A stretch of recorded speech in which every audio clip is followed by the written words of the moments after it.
கட்ட வந்தவர்கிட்ட கமிஷன் கட்டி திருப்பி வர நான் யோக்கிய பிள்ளைதானடா நீங்க. கடிதம் அதை படிச்சுட்டு உடனே அந்த சுப்பிரமணியன் சிவசங்கர் பறந்து போயிட்டாப்ல இலங்கைக்கு. என்னடா எங்க ஸ்டாலின் கடிதம் எழுதிட்டாப்ல, கக்குஸ்ல கமிஷன் அடிக்கிறவங்கள்ட்ட போய் இவங்க கக்குஸ் கூட மணக்கும்டா, இவங்க அதை விட கேவலமா நாருவாங்கடா இவங்க. நீ என்ன இப்படி பண்ணிட்டு இருக்கேன், ஈடின்னு போடு, ஓடி வாரேன் மோடின்னு போய் கையை பிடிச்சிருவாப்ல, பிடிச்சு அப்படியே கஞ்சிருவாப்ல. ஒரு பாவமா ஒரு முகம் வச்சிருப்பாங்க. அன்னைக்கு மட்டும் என் தங்கச்சி சாலினி சொல்ற மாதிரி மேக்கப் போட மாட்டாங்க. அது சேட் மூடு. இந்த ராம்கிங்கிற நிறுவனம் அவன் இந்த குப்பையல்றவனுக்கு பிறந்தவனா இல்ல ரொம்ப நாளா எங்க சித்தப்பன் பித்தப்பன் சேர்த்து வச்சு விட்டவனுக்கு பிறந்தவனா? நீ யாரா முதல்ல? அது படம் காந்தி கண்ணாடி ஒண்ணு போட்டு கீழே 2 இந்தியில் எழுதிடுவாங்க. என்ன கர்மாந்திரம் ஒண்ணும் என்னடா கிளீன் இந்தியா கிளீன் இந்தியா, கிளீனா இருக்காடா அண்ணன்? இந்த கண்ணாடியை போட்டு பாத்தீங்கன்னா தானே கிளீனா இருக்கா இல்லையான்னு தெரியும். ஐயோ தெரியும்பா அவன் குப்பையை பத்தி. அவரே ஒரு பெரிய மக்கின குப்பை, அவருக்கு என்ன தெரியும்? அவருக்கு கோயிலுக்கு போனோமா, தேங்காய் எவ்வளவு இருக்கு, ஊதுபத்தி சாம்பிராணி எவ்வளவு போயிருக்கு, உண்டியல் எவ்வளவு காசு வந்திருக்கு, நம்ம சட்டப்பைக்கு எவ்வளவு வந்துச்சு, நம்ம எஜமா வீட்டுக்கு எவ்வளவு போச்சு. பட்டியல் சமூகத்தில் பிறந்துட்டால், பெரியாவை மேயர் ஆக்கிவிட்டால் இந்த பிரச்சனைகளை எதிர்கொள்ளலாம். நாளைக்கு இதை தனியாருக்கு தாரை வார்த்து கொடுக்கும் போது பட்டியல் சமூக மக்கள், ஒடுக்கப்பட்ட தாழ்த்தப்பட்ட மக்கள் வீதியில் நின்று போராடுகிற போது பெரியாவை முன்னிறுத்தலாம். எவ்வளவு ஏமாற்று. ஒரே சமூகத்தில் பிறந்தால் என் தங்கை சாலினீஸ்வரம் ரேஞ்ச் ரோவரில் ரிப்பன் மாளிகையில் இருந்து வெளியே வருகிற பிரியாவும் வாசல்ல பசியோடு 10 நாளாக போராடி கொண்டிருக்கிற அக்கா தங்கையும் ஒன்றா ஒன்றா? எப்படி? அதுக்குதான் பிரியாவை கொடுத்தது. பிரியாவை கொடுக்கணும்னு ஒண்ணும் இல்லையா? அவனுக்கு தெரியும் முன்கூட்டியே தனியாருக்கு நம்ம கொடுக்க போறோம்ட்டு. முதல்ல இது இங்கே சென்னை மாநகரம் தாழ்த்தப்பட்ட மக்களுக்கு இருந்த தனியார் சிறப்பு தொகுதிதான் தான் இருந்தது. அதை தன் மகனை கொண்டு வர வேண்டும் மாற்றிய பெருமகன் ஐயா கருணாநிதி தான். திருப்பி பிரியாவை கொண்டு வர வேண்டும் என்று மாற்றினது இவங்க தான். இப்ப தெரியுதா எதற்காக பிரியா மேயராக இருக்கிறார் என்றால் இதற்குத்தான். யாரிடத்தில் கோரிக்கை வைப்பது? எதற்காக இந்த உரிமை? நம் பாட்டனார் அயோத்திதாசரும் தாத்தன் ரட்டமலை சீனிவாசனும் தாத்தா MC ராஜாவும் புரட்சியாளர் அம்பேத்கரும் போராடி பெற்று தந்த சமூக நீதி, சமூக உரிமை. எதற்காக? எதற்காக?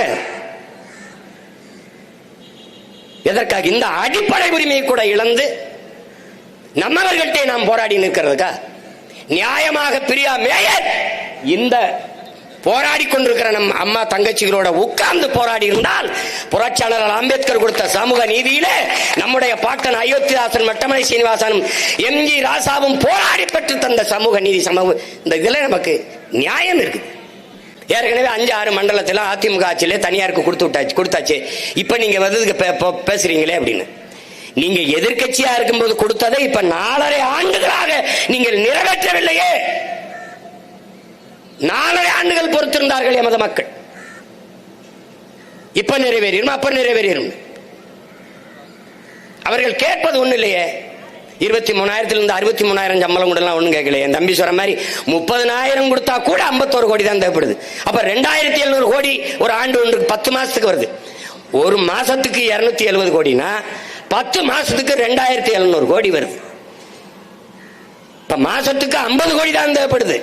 அப்ப 500 கோடியிலே 30,000 சம்பளத்துக்கு மக்களை நிரந்தர பணியமர்த்த முடியும் என்கிற போது அப்ப 2,700 கோடிக்கு ஒப்பந்தம் கொடுக்க வேண்டியது இருக்கு. எதுக்கு?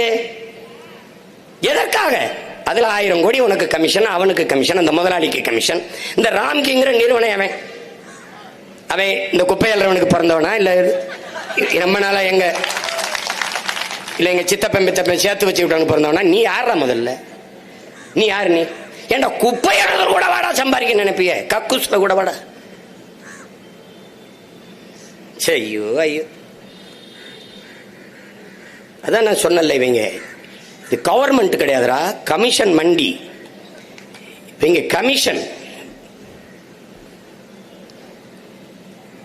நீங்க எல்லாம் நினைச்சுக்கிட்டு இருக்கிறீங்க இவர் நம்ம வந்து முதலமைச்சர்னு சொல்லாத. அந்த முதலமைச்சருங்கிற பேர் இது வந்து அண்ணாதுரைக்கு சொல்லப்பட்டிருக்கு, பெருந்தலைவர் காமராஜருக்கு சொல்லப்பட்டிருக்கு, தாத்தா ஓமந்தூர் ராமசாமிக்கு சொல்லப்பட்டிருக்கு. அவங்க எல்லாம் நேர்மையின் நேர் உருவமா நின்று ஆட்சி செஞ்சிருக்காங்க. அது இந்த மறுபடியும் இந்த முதலமைச்சர்னு சொல்லாத. நீ முதலமைச்சரை தேர்வு செய்யலடா, சாராய ஆலை அதிபரை தேர்வு பண்ணி உட்கார வச்சிருக்க.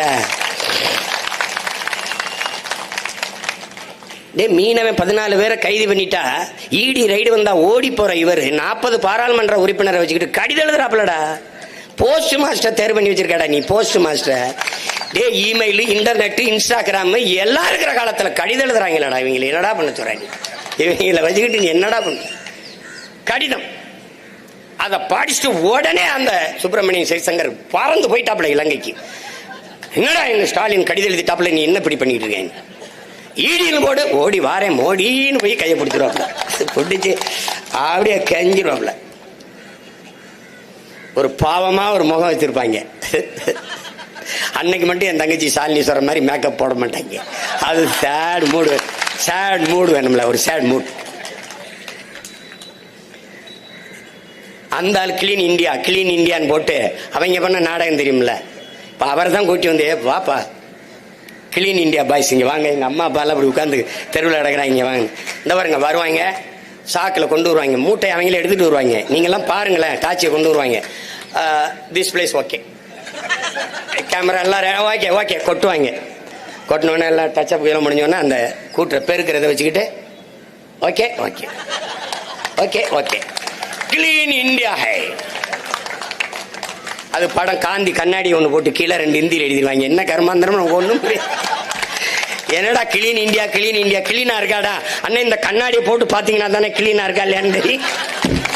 ஐயோ, தங்கச்சி சாலினி சொன்ன மாதிரி நான் தான் அதை பல தடவை பேசினேன். எப்படின்னா, எதிர்கட்சியா இருக்கும்போது மக்கள் மேல ஒரு அவ்வளவு அக்கறையா போராட்டங்களை செய்வார், அதை பண்ணுவார், இதை பண்ணுவார். நான் சொன்னேன், கடைசி வரைக்கும் அவங்கள எதிர்கட்சியா இருக்கிற மாதிரியே பாத்துக்கிறீங்கடா, டே நல்லா போராடுறாங்கடா அப்படின்னு.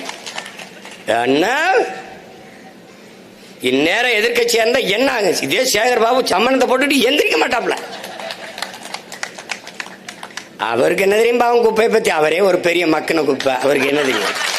அவருக்கு கோயிலுக்கு போனோமா, தேங்காய் எவ்வளவு இருக்கு, ஊதுபத்தி சாம்பிராணி எவ்வளவு போயிருக்கு, உண்டியல் எவ்வளவு காசு வந்திருக்கு, நம்ம சட்டப்பைக்கு எவ்வளவு வந்துச்சு, நம்ம எஜமா வீட்டுக்கு எவ்வளவு போச்சு, வெளிப்படையா ஒரு அறிக்கை கொடுக்க சொல்லு. அறநிலைத்துறையில ஆண்டுக்கு எவ்வளவு வருமானம், எந்தெந்த கோயில்ல எவ்வளவு வருமானம், அது கோயில் நிர்வாகத்துக்கு பராமரிப்புக்கு செலவு கொள்ளு. திருச்செந்தூர் முருகன் கோயில்ல கழிவறை கட்டி கொடுக்க முடியல, சிவநாடார் வந்து கட்டி தர வேண்டியது 250 கோடிக்கு. கட்ட வந்தவர்கிட்ட கமிஷன் கட்டி திருப்பி வரட்டா யோக்கிய பிள்ளை தானடா நீங்க. அவர் கோயிச்சுட்டு போயிட்டாப்ல. அடா கோயிலுக்கு கக்குசு வழிபட வர மக்களுக்கு கழிவறை கட்டி கொடுக்க வர என்கிட்ட கமிஷன் கேட்குறீங்கன்னு மறுபடியும் கஞ்சி கதிரி கூட்டி வந்தாங்க. போனா போதுன்னு கட்டி கொடுத்தாப்ல. கக்குசுல கமிஷன் அடிக்கிற வகைகள்கிட்ட போய் இவங்க கக்குசு கூட மணக்கும்டா, இவங்க அதை விட கேவலமா நாருவாங்கடா இவங்க.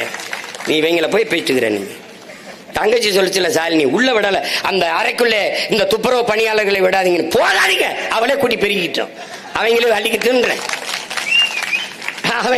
அவங்களே அள்ளிக்கிட்டோம்.